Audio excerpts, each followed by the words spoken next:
let's get into the keys to victory, because there's a couple of things here that are really key to getting that victory. The first one is like, are they time to play him? well, besides that, first one is the Giants have to play smart.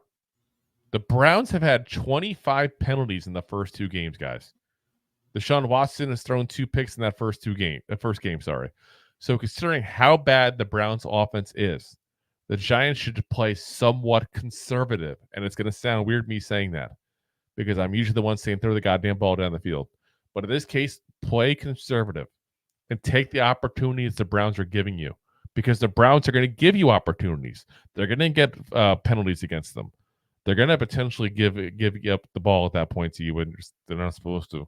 They're going to potentially have issues with, guys being, out of position or pass interference calls. It's going to help you along the way. If you try to go big on this defense, guys, I'm telling you right now, and this is not me trying to be rude about Daniel Jones, he doesn't have the ability to beat this defense. And what I mean by that is he has to try to let the Browns beat themselves. And you're not wrong. And what they need to do, and what you're also alluding to as well, is run. Well, let's hold on. That's point number 3. But, you're skipping. Right.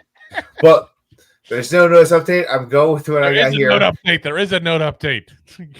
I will show everyone here. There's no note update. I'm looking right at it. Point number 2.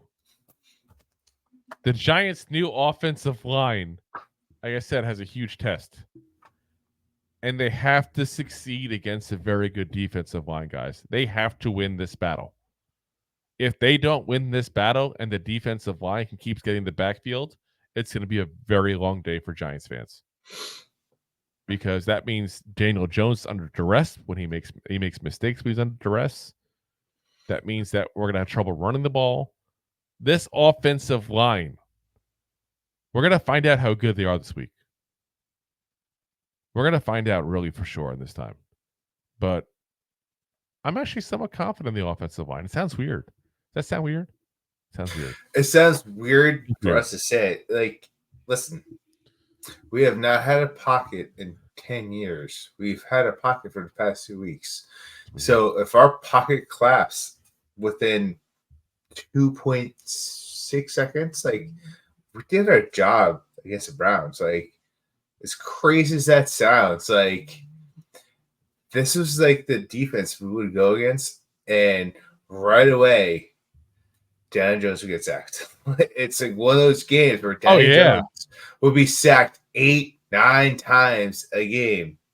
I'm telling you right now, if you had given me this game last week, all I see is white light. I know. Just refresh it. It's there. I don't know what to tell you, but we'll figure that out later when we're off the show. I've reset it sometimes. But if you told me last year that we weren't going to be able, we were going to play the Browns, I would have no confidence. But the way this line's playing, I'm not saying I have confidence in this game, but I have confidence this line will hold their own. This game we'll get to. We'll get to the game because it is time right now to give those picks after one more key of the victory, which is what you're alluding to before. The run. We got to run. We got to run, and we got to run. Devin Singletary run away. Really great week 2 after not doing much of week 1. He has to repeat last week's performance and take the pressure off Daniel Jones. It would also be nice if we could see some production from the backup running backs as well. This would be nice. I think it's asking probably too much. The Giants, for some reason, they're not giving backup running backs much of a chance to do anything. I mean, that's their MO. They haven't done that. I thought that would change when Saquon was gone, though. Yeah, I thought it was a Saquon thing is why. Like, we got a bell cow. Let's make him a bell cow. Well, we don't have a bell cow. I mean, no offense to Singletary. Yeah. He's a good running back, but he's not Saquon. Yeah. Not just because he catches the ball in important third down scenarios.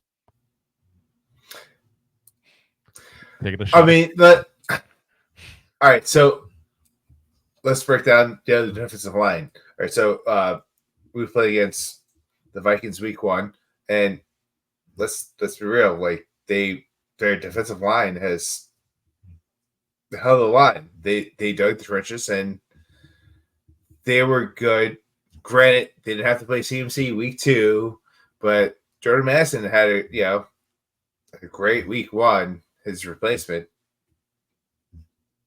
did absolutely garbage, if you will, week 2. Talking about the Vikings. We played the Vikings week 1.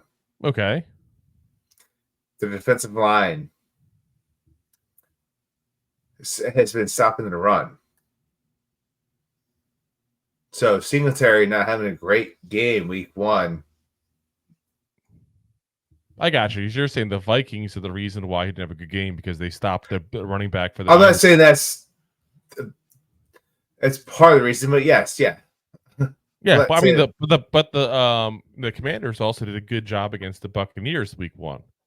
So I mean I honestly think Singletary just had a bad game, but he can't have a bad game here. Is what I'm saying. We got to figure it out. Yeah, we got to get the ball going at that point because if we're going to count on Daniel Jones to pass against this secondary with this defensive line, we're going to be in trouble. He cannot be doing where he's doing 40 passes in a game. Where it means the Giants are down. We're trying to come back. And we'll probably just get further and further down just based on the way he's been playing. So, I mean, we need a 22-man setup is what we need. Yeah, having 22 are nice. Yeah, that'd be fantastic. Yeah. Nice players.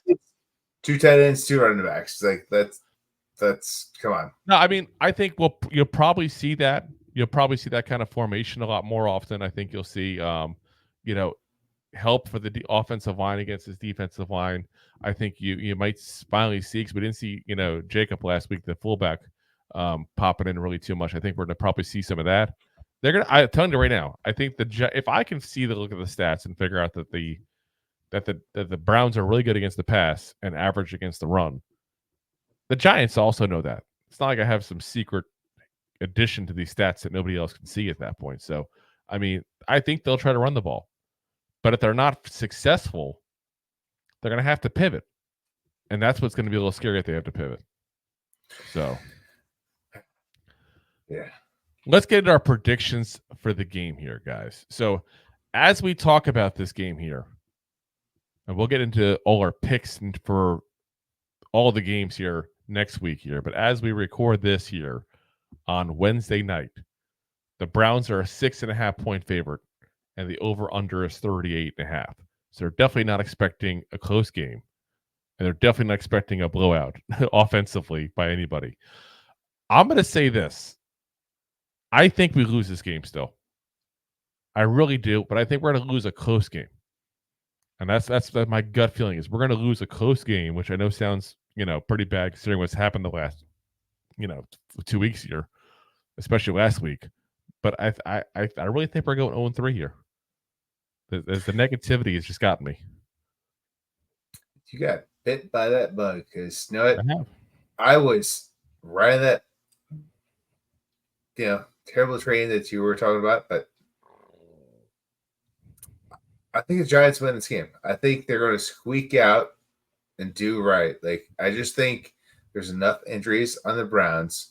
They have been doing the roller coaster for the past couple of years, and September into October, and playing better November, December football.